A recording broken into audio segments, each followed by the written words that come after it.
Listos, hermanos. Bueno, vamos a dar continuidad a esta serie. Ustedes recuerdan, estamos en el mes de octubre, es el mes de la Reforma. ¿Sí? Creo que los que estuvieron la semana pasada veíamos la introducción acerca de este tema y les mencionaba la importancia que tiene para nosotros o la importancia que debe tener para nosotros la Reforma. O sea, esto pasó hace más de 500 años atrás y no inició con Lutero como habíamos visto, sino que hay una serie de personas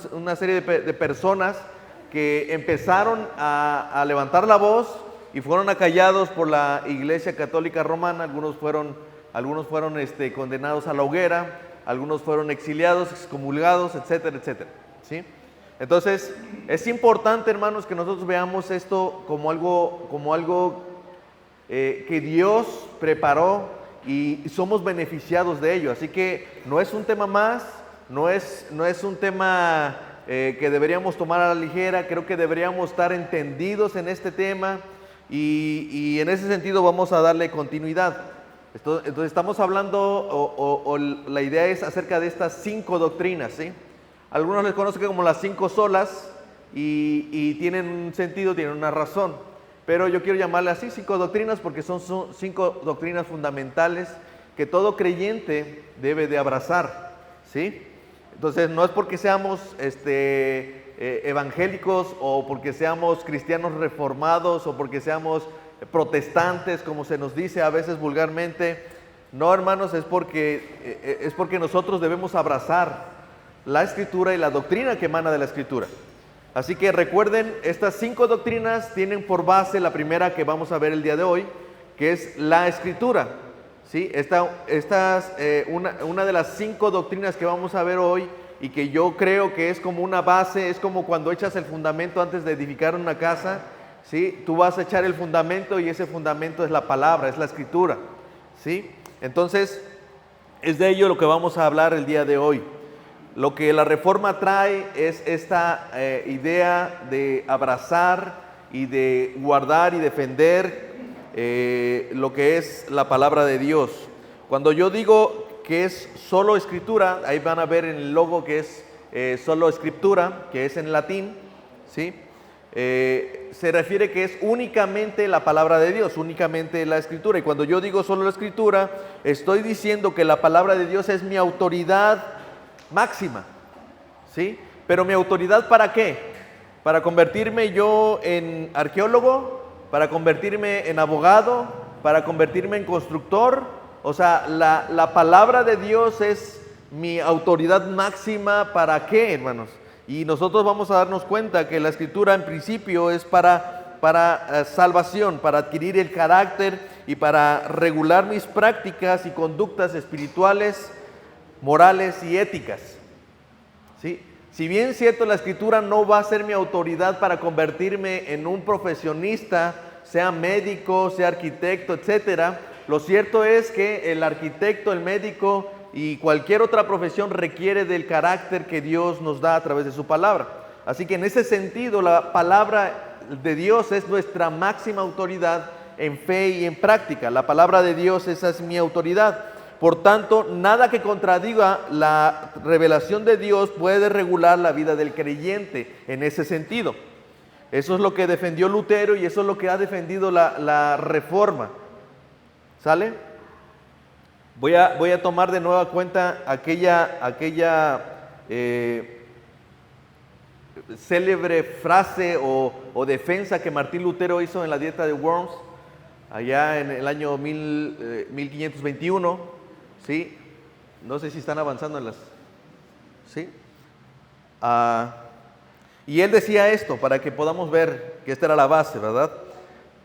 Dice Martín Lutero, y esto fue en respuesta para que él se retractara de todos sus escritos, de sus 95 tesis, etc. Dice, ya que su más serena majestad y todos los príncipes requieren una respuesta clara, simple y precisa, yo le daré una sin cuernos ni dientes, y es esta: yo no puedo someter mi fe al Papa o a los concilios, porque está tan claro como el día que ellos han errado continuamente y se han contradicho a sí mismos, a menos que yo sea convencido por el testimonio de las Escrituras o por razones evidentes, me mantengo firme en las Escrituras por mí adoptadas. Y mi conciencia es prisionera de la palabra de Dios. Yo no puedo ni quiero revocar ninguna, viendo que no es seguro o justo actuar contra la conciencia. A Dios que me ayude. ¿Sí? ¿Qué es lo que notan que Martín Lutero está diciendo en esta gran defensa, en estas últimas palabras antes de un veredicto?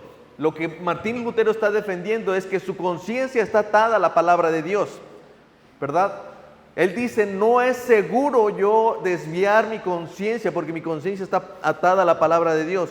Y yo no puedo, dice, someter mi fe ni al Papa ni a los concilios. ¿Por qué? Porque está demostrado que todos ellos se han equivocado, han errado y se han contradicho. ¿Por qué dice esto Martín Lutero? Y nada más para que se den una idea, bueno, les voy a leer algunos datos importantes. Por ejemplo, el Papa Honorio I del año 625 al 687 fue acusado como hereje por el Sexto Concilio Ecuménico del año 678. En el año 680 él es declarado como hereje y el Papa León confirma esto, es decir, un Papa confirmando y un concilio diciendo el Papa, el vicario de Cristo es un hereje. Después, por ejemplo, el Papa Formoso del año 891 dice, fue llevado a juicio en el año 896 por el Papa Esteban VII. 8 meses después de la muerte, luego el Papa Esteban X declaró que todas las órdenes de ordenaciones de Formoso quedarían sin validez. Le quitó el sacerdocio y le quitó todo allá, por la declaración de un Papa hacia otro Papa. ¿Sí? Por ejemplo, Eugenio III autorizó el duelo, hermanos. Ustedes saben, el duelo que vemos luego en las películas de cómo dan 10 pasos y voltean y el primero que se... Eso lo autorizó un Papa. ¿Sí? Pero más tarde el Papa Julio II lo prohibió y también el Papa Pío IV. El Papa Adriano II del año 867 declaró el matrimonio civil como válido. Es decir, pero fíjense, el Papa Pío VII lo condenó como no válido. Es decir, por eso es que mucha gente se casaba por la iglesia y esa era la única validez que había. ¿Sí? No, el civil no tenía ninguna validez. Por ejemplo, el Concilio de Constanza en el año 1414 depuso a 3 papas, cada uno de los cuales se reclamaba ser el verdadero vicario de Cristo. ¿Se imaginan? 3 papas a la vez. ¿Y saben qué hizo cada uno? Cada uno emitió una bula quitando al otro, desechando al otro, ¿sí? Entre ellos mismos. La pregunta, ¿cuál habrá tenido validez? ¿Cuál habrá sido el válido? ¿Cuál era el Papa verdadero cuando había en esos momentos, no? El Papa Eugenio IV condenó a Juana de Arco a ser quemada como bruja y hereje. Más tarde, en el año 1909, el Papa Pío X la declaró santa. Por ejemplo, Virgilio Inocencio III, Clemente IV, Gregorio XI, Adriano VI y Paulo IV, a Inocencio III, todos rechazaron la doctrina de la infalibilidad papal en ese momento, pero después se volvió a reactivar. ¿Sí? Lutero estaba buscando su postura únicamente en la Escritura. Él estaba entendiendo que los papas y los concilios estaban contradiciendo así que él estaba diciendo claramente, esto no es seguro, ¿va? Y no es seguro, hermano, para nada es seguro. Así que lo más seguro es mantenernos en aquella palabra que permanece para siempre. Esa es la idea, ¿sí? Entonces dice, no puedo yo someter mi fe al Papa porque se han contradicho y porque han tenido errores, ¿sí? Más bien, yo tengo que ser convencido por el testimonio de las Escrituras, como los de Berea, ¿va? Que aún Pablo venía y les hablaba y ellos verificaban en la palabra si lo que Pablo había dicho estaba escrito. Así debe de ser. Entonces, Martín Lutero está defendiendo ¿qué? Únicamente la Escritura, es decir, solamente la palabra de Dios. No necesitamos concilios en el sentido de que sean autoridad para nosotros por encima de la palabra. No pueden ser autoridad ni los papas, ni los pastores, ni los concilios a un lado de la palabra de Dios, porque siempre terminan poniéndose encima de la palabra de Dios.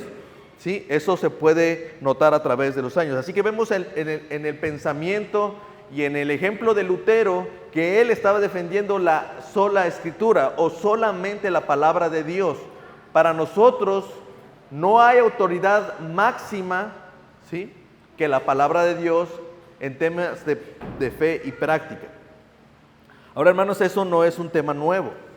O sea, aunque esto estaba pasando en el año 1500, lo cierto es que nosotros vemos que lo que los papas estaban haciendo es de poner la tradición por encima, o lo que ellos llaman es que no se puede interpretar la escritura sin la tradición de la iglesia y sin el clérigo ni la autoridad de la iglesia. Pero cada vez lo que fuimos viendo es que la autoridad, la Iglesia Católica Romana, lo que estaba haciendo es hacer un lado a la palabra de Dios, porque ya no tenía sentido. O sea, si tú ponías en contraste la palabra y con todas sus doctrinas, había constantes errores, eran equivocados. Eso es lo que Martín Lutero estaba clavando en sus 95 tesis. Él quería debatir y él decía, vayamos a la escritura y veamos si estas doctrinas o estas cosas que hemos estado haciendo son correctas.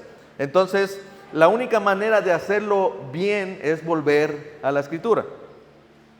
Entonces, pero no es lo único, hermano, no es la única vez que ha sucedido. Vemos, por ejemplo, en Marcos capítulo 7, que le preguntaron los fariseos a Jesús y le dijeron, ¿por qué tus discípulos no andan conforme a la tradición de los ancianos? Noten que no está diciendo a la escritura, a la palabra de Dios, a la ley, a los mandamientos. No, están diciendo a la tradición de los ancianos, sino que comen con manos inmundas. Jesús les responde y les dice, hipócritas. Bien profetizó de ustedes el profeta Isaías cuando dijo, este pueblo de labios me honra, mas su corazón está lejos de mí. Pues en vano me honran enseñando como doctrinas mandamientos de hombres. ¿Vuelven a notar esto? No hay el mandamiento de Dios, sino que son los mandamientos de los hombres, y en ningún momento los ancianos y los fariseos estaban tratando de volver a la escritura, ¿no? Ahora, dice, porque dejando el mandamiento, ahí está otra vez, ahí está el contraste. Noten que a lo mejor los fariseos lo que estaban pensando es que eran los más ortodoxos, ¿va? Los fariseos pensaban que ellos estaban más cerca de la escritura que en cualquier otro tiempo. Sin embargo, Jesús mismo, el autor de la palabra, les dice, ustedes han desechado el mandamiento de Dios por seguir las tradiciones y los mandamientos de los hombres. ¿Como cuáles? Como los lavamientos de los jarros, el lavamiento de los vasos de beber, y así con estas muchas otras semejantes, dice Jesús. Y les decía también, bien invalidan, ¿notan eso? Están invalidando el mandamiento de Dios para guardar sus tradiciones. Así que ese tema de la tradición no es nuevo, hermano. Estuvo en los tiempos de Jesús. Es algo recurrente. El hombre tiene la inclinación a apartarse de la ley de Dios, apartarse de los mandamientos de Dios, y de repente, hermanos, incluso puede ser una iglesia cristiana y se aferran más a tradiciones que a la palabra de Dios. Así que tenemos que tener mucho cuidado, hermanos. El hecho de que ya haya pasado la reforma no significa que ahora mismo la iglesia esté sana, o que la iglesia esté conforme a la palabra de Dios, o que la iglesia esté aferrada a la palabra de Dios, cuando eso no es cierto. Seguimos viendo iglesias que se aferran a tradiciones, se han vuelto legalistas y han impuesto cargas que el hombre no debe llevar. Gracias.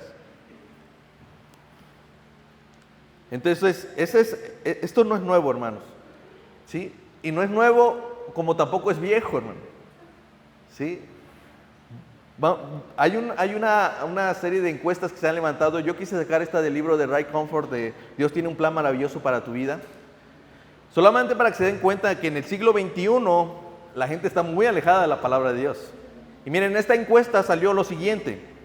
Dice que entre los individuos que se declaran a sí mismos como cristianos, cerca del 50% cree que Satanás no existe. La tercera parte de estos que se consideran cristianos, ¿sí?, sostienen que Jesús pecó mientras estuvo en la tierra. Yo nada más quiero que vayan pensando lo que significaría que si Jesús pecó en la tierra, ¿qué significaría, hermanos? O sea, si Jesús pecó en la tierra, la obra de Jesús no sirvió para nada, ¿eh? O sea, y nosotros seguimos en pecado. ¿Sale? 2/5 partes dice que no tiene ninguna responsabilidad de compartir la fe cristiana con otros. ¿Se imaginan si eso fuera cierto en los años de Pablo? No habría iglesia si nosotros no estuviéramos aquí, hermano. Probablemente Jesús ya hubiera vuelto pronto y ya el mundo ni existiera, no lo sé. Una cuarta parte desechan la idea de que la Biblia sea exacta en todos los principios que enseña, hermanos. ¿Se imaginan? O sea, piensan que lo que están leyendo probablemente es una fábula. Un 41% de los que proclaman ser cristianos creen en la Biblia, el Corán y que el libro de Mormón son todos diferentes expresiones de las mismas verdades espirituales. O sea, es decir, no, pues si tú quieres escoger el libro de los mormones, está bien, tú vas a llegar. Si tú crees en la Biblia de los cristianos, léela. O si quieres leer otro libro, otra fuente, está bien. Al final creo que todas revelan algún tipo de verdad espiritual y todos vamos a llegar al cielo. Por eso sí existe esa frase de todos los caminos llevan a Roma, ¿va? La suficiencia de las Escrituras es un mal, no solo en los tiempos de Jesús o en los tiempos de Lutero, sigue siendo un problema el día de hoy. Cuando no creemos en la suficiencia de las Escrituras, hermanos, no estamos hablando de un tiempo de la Reforma, ni un tiempo de lo que sucedió solamente en los tiempos de Cristo. Son realidades el día de hoy. Muchos añaden, por ejemplo, a la Escritura nuevas revelaciones. Hay personas que dicen que fueron ya al mismo infierno. Hace poco yo leí a una persona que dice que fue al infierno a matar al diablo, que ya nos hizo un favor, vaya, que ya nos preocupemos por un problema menos, ¿por qué preocuparnos? O sea, pero ¿quién? O sea, hay gente que dice que ya fue al cielo y que ya fue al infierno y que no sé y algunos ya se proclaman, ya olvídate de apóstoles, esto ya no es lo nuevo son arcángeles, ¿sí? De verdad, o sea, hay gente que ya se proclama porque dice, no, yo ya no soy apóstol, ya estoy en otro nivel. ¿Se dan cuenta? ¿Qué es lo que es? ¿Qué es eso? Se han apartado de la palabra, se han apartado de la Escritura. Por eso me gusta esta frase de Martin Lloyd-Jones que dice: sin lugar a dudas, todos los problemas de la iglesia de hoy, de todos los problemas del mundo, se deben a la desviación de la autoridad de la palabra. ¿Sí? Todos los problemas que el cristiano vive, que la iglesia vive, son porque se han desviado de la palabra. Pero no solamente los cristianos, la vida social, cultural, política, es un reflejo de que se han apartado de Dios, ¿sí o no? Se han apartado totalmente de Dios. Todos esos problemas sociales y morales parten de una desviación de la palabra. Así que las tinieblas del Antiguo Testamento se debían a una desviación de la palabra. ¿Se acuerdan con Josías? Aún la oscuridad que cubría la época de los fariseos se debía a añadir cargas que la palabra de Dios no decía. Las tinieblas que cubrían la época de Lutero se debía a la autoridad del magisterio sobre la palabra de Dios. La palabra no tenía autoridad por encima de todo.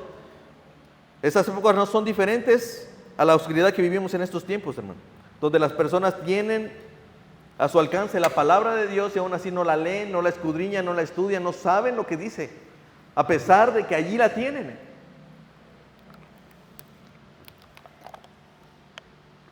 Miren, yo siempre he dicho que el problema con esas iglesias falsas, esos lobos rapaces, como se les menciona en la palabra, aquellas personas que engañan, no es un problema de que ellos sean tan malos y perversos.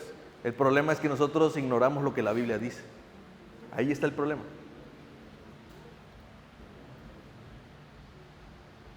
Entonces, yo quiero que se imaginen nada más, hermanos. Han pasado 500 años de la Reforma y dígame qué tanto ha impactado esta verdad de solo Escritura, de la suficiencia de las Escrituras en Latinoamérica el día de hoy.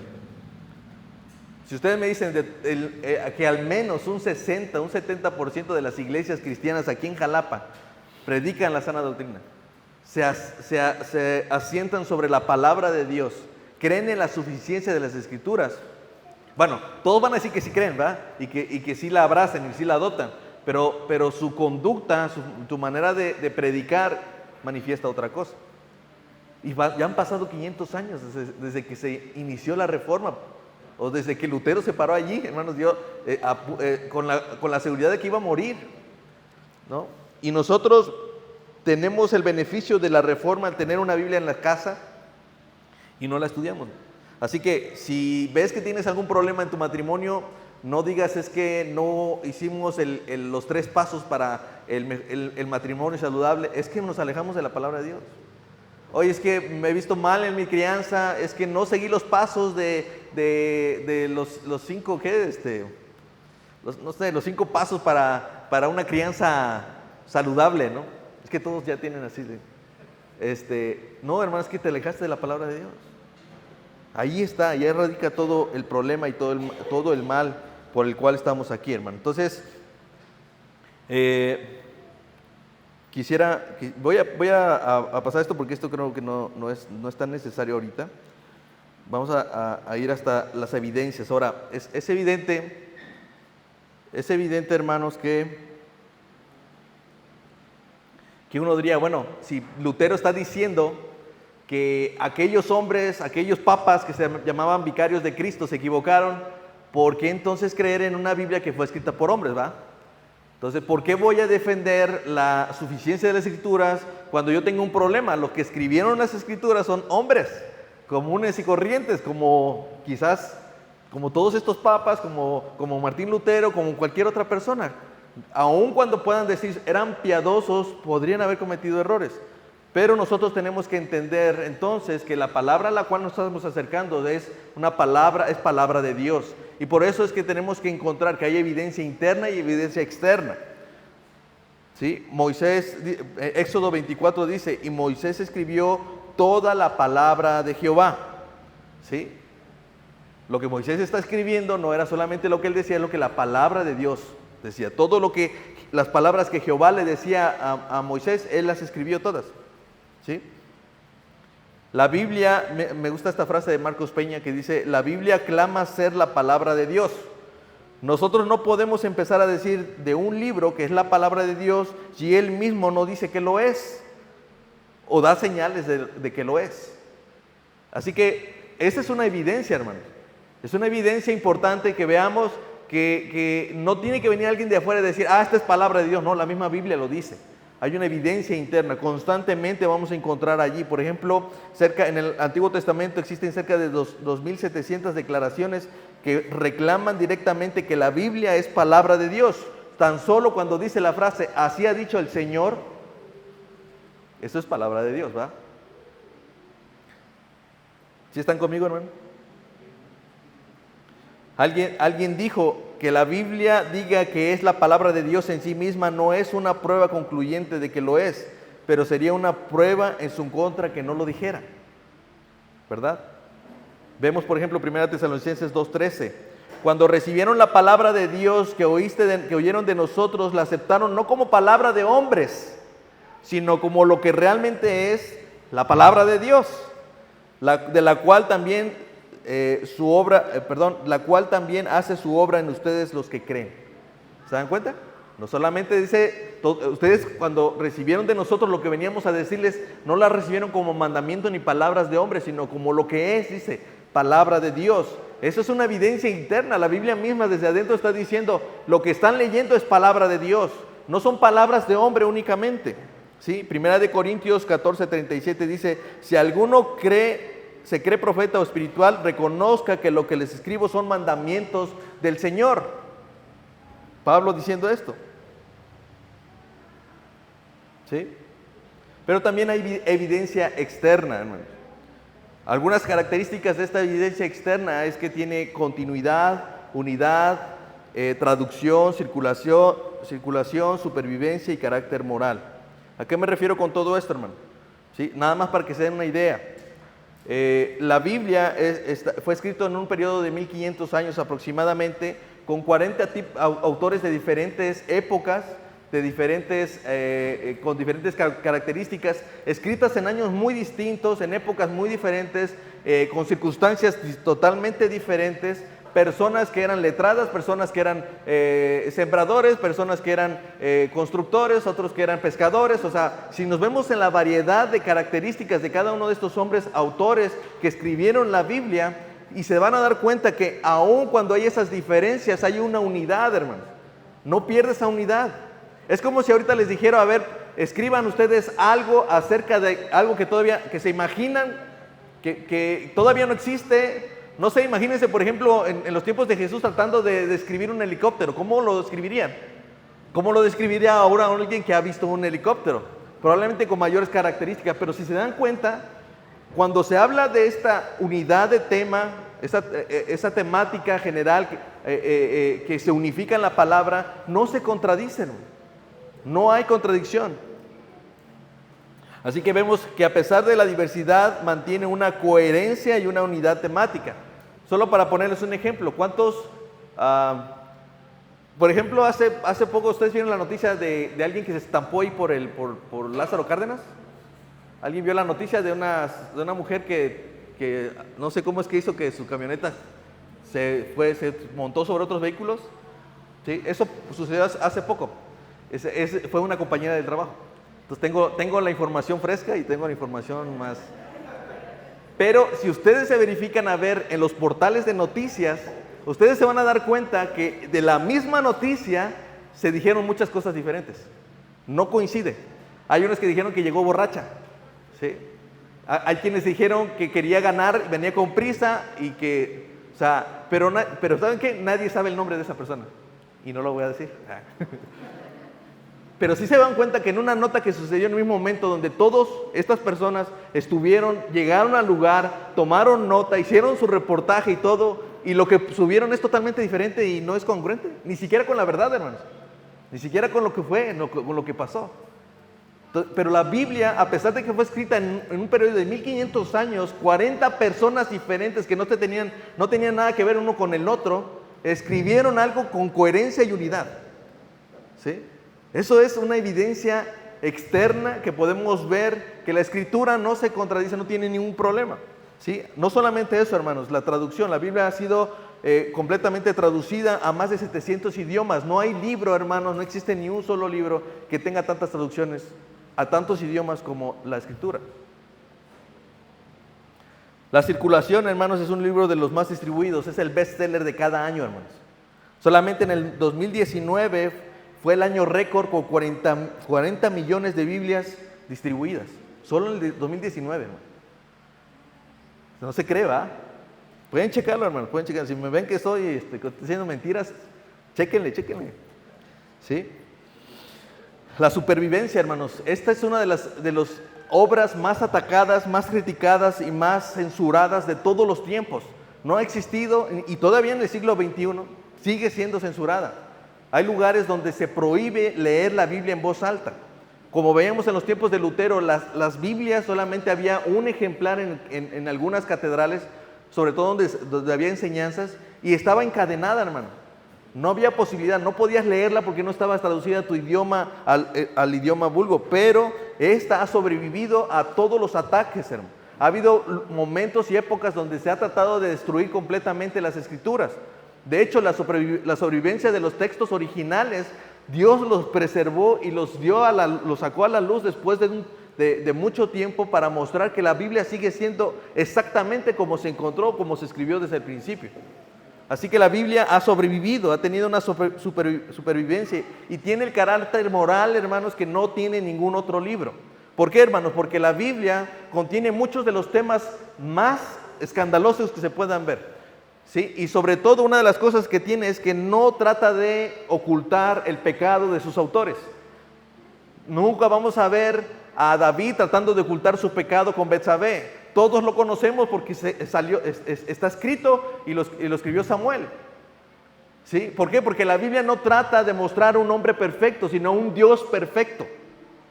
De eso se trata. Así que cuando la gente va y ve los errores morales que se encuentran en la Escritura, puede decir mucho de ello, y sí es cierto. Como la negación de Pedro, cuando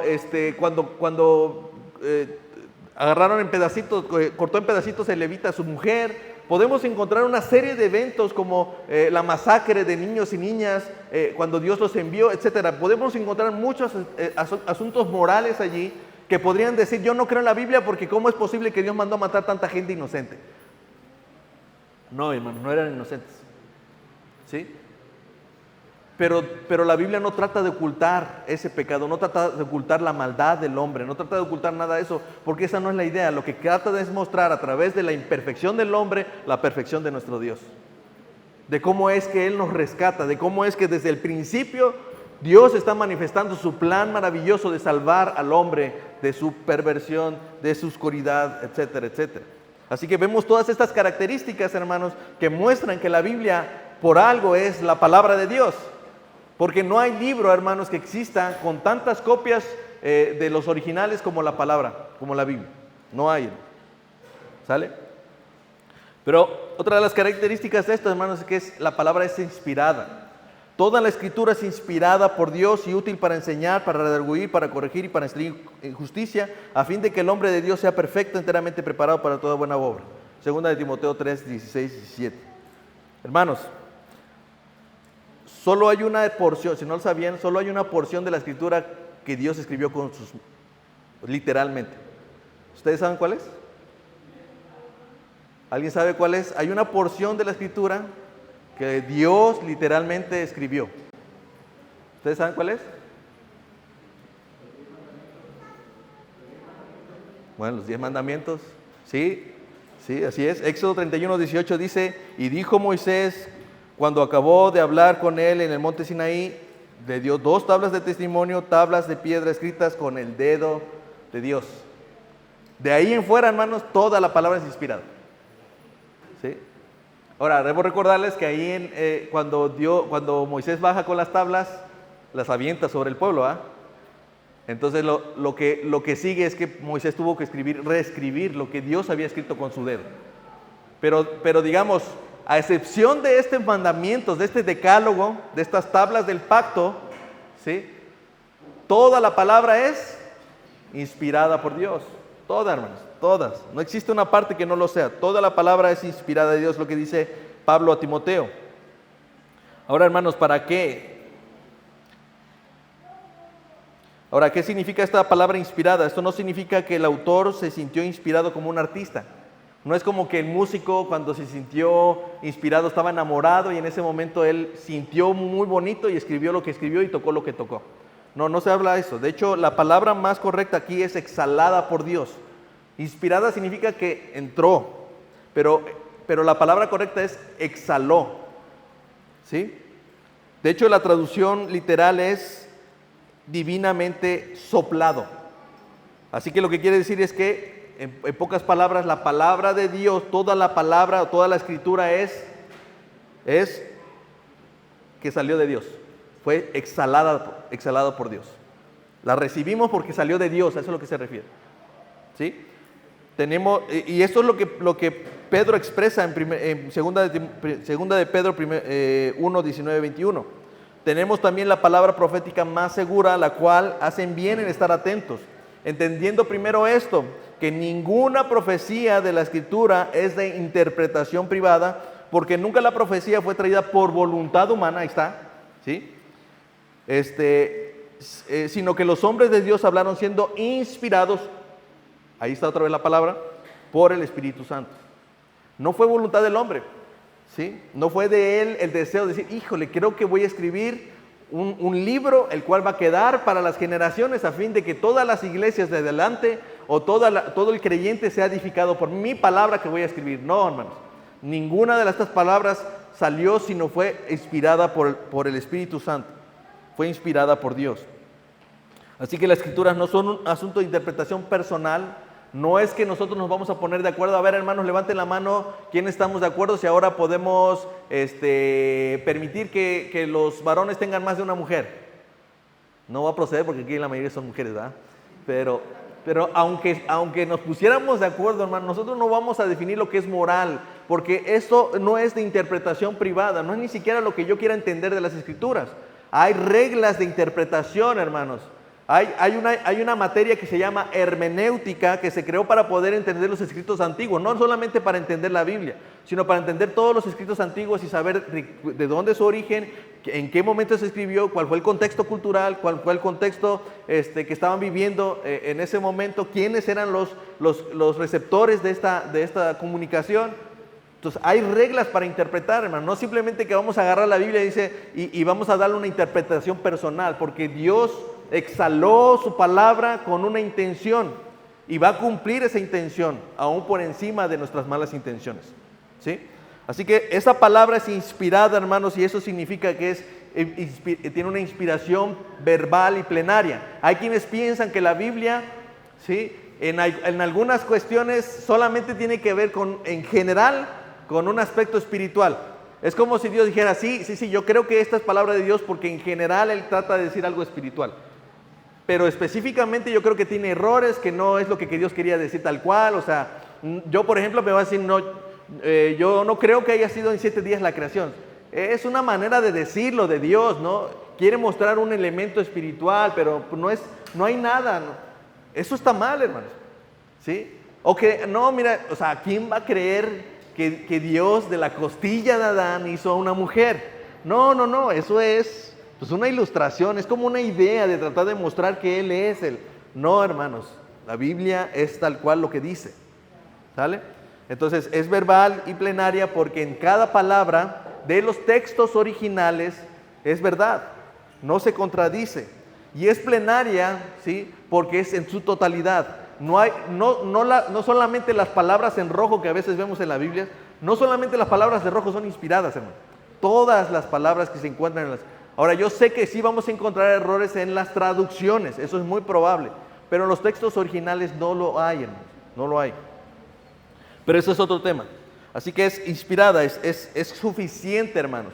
En ella podemos encontrar todo lo necesario para nosotros ser llevados a la salvación. Les vuelvo a repetir, es suficiente. La palabra no significa, la palabra de Dios, cuando digo que es suficiente, no me refiero que la palabra me voy a encontrar la manera de ser un doctor o que me van a enseñar a ser un arquitecto. No.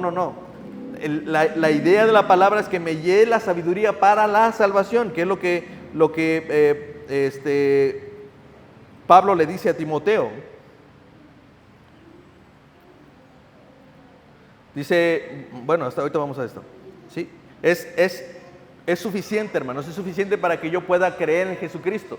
Es suficiente como para que yo pueda creer en la Trinidad. Es suficiente para que yo pueda creer en Dios. Es suficiente para ello, hermanos, ¿sí? Es inerrante e infalible, es decir, no hay error. Si hay errores, vuelvo a repetir, en las traducciones es muy probable que te vas a encontrar, pero no hay errores, hermano, no hay errores. Y también es infalible, significa que si Él te dice que el camino para ir al cielo es Jesús, es que es cierto, hermano, no hay error en eso. También es que esta es la autoridad suprema, esto está por encima de todo. Lo que Dios da es completo, es eficaz, es suficiente, es infalible, es inerrante y es autoritativo. Ahora, hermano, así que aunque fue escrito por los hombres, no hay error en ella. Y aunque fue inspirada por Dios, no eliminó el estilo ni la personalidad de los escritores. Sí, no es que los escritores entraron en un trance y en ese momento como que no era Pablo, o en ese momento no era Pedro. No. Dios respetó el estilo de cada uno. De hecho, por eso es que podemos encontrar en la crítica a la escritura, podemos encontrar cuáles son textos que escribió Pedro y cuáles no. De hecho, hubo mucho debate en reconocer quién es el autor de Hebreos. Hasta la fecha nadie sabe quién es el autor de Hebreos. Algunos se inclinan en que es Pablo, básicamente por el tipo de escritura que tiene, pero no hay manera de saber si Hebreos fue escrito por Pablo. Pero en la alta crítica nosotros podemos saber que los escritos son de Pedro, que son de Juan, que son de Pablo, primeramente porque internamente lo dice, pero en algunos casos no lo dice. Y entonces podemos saber de quiénes son por esa alta crítica, ¿sale? Sin embargo, me gusta esta frase, algo que debemos entender, y quiero que se queden con esto en el corazón, es que lo que dice Bauman Roberts a respecto a la escritura, dice, así como el Señor Jesús es plenamente humano y plenamente divino, así también la Biblia es un libro plenamente humano y plenamente divino. ¿Por qué? Porque usó hombres para poder escribirla, pero es inspirado por Dios, es totalmente inspirado por Dios, ¿sí? Ahora, hermanos, vamos a concluir con esto. ¿Por qué, si esta es la palabra de Dios, por qué la gente no cree? ¿Por qué no cree, hermano? Dice esta frase de John Blanchard, dice, los hombres no rechazan la palabra porque encuentren faltas en ella, sino porque ella encuentra faltas en ellos. O sea, la realidad por la cual nosotros no nos cuesta trabajo acercarnos a la palabra, no es porque estemos tan sabios y digamos, es que yo estoy dispuesto a encontrar todas las fallas que hay en la Biblia. No, la realidad es que la razón por la cual no aceptamos lo que la Biblia dice y decimos no es palabra de Dios, fue escrita por los hombres, es que tiene errores, es que se contradice, no es por ello, hermanos, es porque el hombre se encuentra a sí mismo y rechaza la luz del Evangelio, hermanos, como dice Juan capítulo 3, versículo 19, y esta es la condenación, que la luz vino al mundo y los hombres amaron más las tinieblas que la luz, porque sus obras eran malas. Porque todo aquel que hace lo malo aborrece la luz y no viene a la luz para que sus obras no sean reprendidas. Esa es la realidad. La realidad del por qué no queremos aceptar la autoridad de la palabra es porque no me conviene. No me conviene aceptar que eso que dice allí es verdad, porque entonces tendría que aceptar que soy un adúltero. Tendría que aceptar que soy un blasfemo. Tendría que aceptar que soy un ladrón, que soy un codicioso, que soy un avaro, que soy etcétera, etcétera. Así que no me conviene mejor, o como algunos lo hacen, me conviene esta parte bonita donde me dice que Dios me va a bendecir, pero esta parte donde dice que debo dejar mi pecado, no, porque eso yo siento que esto no fue inspirado por Dios. No, hermanos, no existe tal cosa. Dice Romanos 1:18, porque la ira de Dios se revela desde el cielo contra toda impiedad e injusticia de los hombres que detienen con injusticia la verdad. ¿Se dan cuenta? Ellos reconocen que es verdad y lo único que pueden hacer es detener la verdad en sus vidas, pero no pueden desechar la realidad de que esta es palabra de Dios. No pueden contradecirlo, no tienen los argumentos para hacerlo, ¿sí? Entonces, termino con esto, hermanos. Esto nos recuerda la importancia de volver a la palabra, hermanos. Recuerden, la reforma trae como beneficio tener una Biblia a nuestro alcance, hermano. Cualquier persona, además, no tiene que pagar por ella. En internet te puedes descargar cualquier tipo de aplicación y cualquier Biblia en PDF, lo que tú quieras. Eso está libre, hermano. Probablemente hay lugares del mundo donde está prohibido, donde hay personas que si tienen una Biblia es condenada, pueden entrar a la cárcel e incluso perder la vida, ¿sí? Pero en nuestro caso no es así, hermanos. Vuelvo a repetir, han pasado 500 años desde la reforma y díganme qué tan reformados estamos aquí en nuestra ciudad, ¿sí? Necesitamos volver a la palabra de Dios porque ahí está el fundamento de nuestra fe. Sobre ella se fundamenta nuestra fe, la gracia de Dios, ¿sí? Por la cual se sostiene nuestra salvación. Y ahí está la doctrina de Cristo, ¿sí? Todo esto para la gloria de Dios. Pero termino con esta Salmo 19, versículos 7 al 10. La ley de Jehová es perfecta, que convierte el alma. El testimonio de Jehová es fiel, que hace sabio al sencillo. Los mandamientos de Jehová son rectos, que alegran el corazón. El precepto de Jehová es puro, que alumbra a los ojos. El temor de Jehová es limpio, que permanece para siempre. Los juicios de Jehová son verdad, todos justos. Deseables son más que el oro y más que mucho oro afinado. Y dulces más que la miel y la que destila del panal. ¿Sí? Tenemos que volver a la palabra, hermano, porque es la única que puede convertir el alma. Es la única que puede limpiar nuestros ojos para ver las cosas con claridad. El mandamiento de Dios es lo más recto y más justo que vamos a encontrar. Queremos justicia, volvamos a la palabra de Dios. Queremos verdad, volvamos a la palabra de Dios. Queremos ser limpiados, volvamos a la palabra de Dios, porque ¿saben qué? La palabra de Dios permanece para siempre, ¿sí? Para siempre, hermano. Nuestras obras, nuestras palabras pasarán, pero dice la Escritura que ni una jota ni una tilde de su palabra pasarán. ¿Por qué? Porque la hierba se seca, el hombre es como la neblina, pero la palabra de Dios permanece para siempre. Así que si hay algo sobre el cual te debes de fundamentar, sobre lo cual te debes sostener, es sobre la palabra de Dios. Y debemos de creer en la suficiencia de las Escrituras para toda fe y práctica para aquel que se llama a sí mismo creyente, cristiano, ¿sí? Porque no hay otra forma, hermano. ¿Sale? Vamos a orar, hermanos. Bendito Padre, gracias te damos por este tiempo que nos has regalado. Permítenos, Señor, reconocer que si hay algún problema en nuestra vida, en nuestra iglesia, en nuestra sociedad, ha sido porque nos hemos apartado de tu palabra. Queremos reconocer el esfuerzo de aquellos hombres que tú levantaste hace muchos años y que incluso dieron su vida, Señor, murieron por causa de defender tu palabra. Señor, agradecemos por esa bendición de haber levantado hombres, Señor, que tradujeron la Biblia, Señor, a nuestro idioma, por la cual hoy tenemos posibilidad de escudriñar tu palabra, saber tu voluntad y reconocer y conocer tu evangelio, por el cual todo aquel que cree es salvado, Señor. Gracias te damos, Señor, que somos una iglesia en el cual, una iglesia que busca la verdad a través de tu palabra, Señor. Así que ayúdanos a cumplirla, a ponerla por obra, que nos hagas hacedores y no solamente oidores de tu palabra, Señor.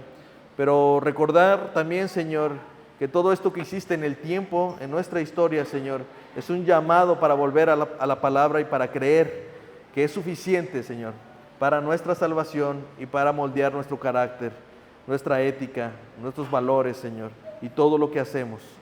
Gracias te damos, Señor, por tu bendita palabra, la cual permanece para siempre. En el nombre de Jesús. Amén. Hermanos, comenzamos en 15 minutos de la reunión general.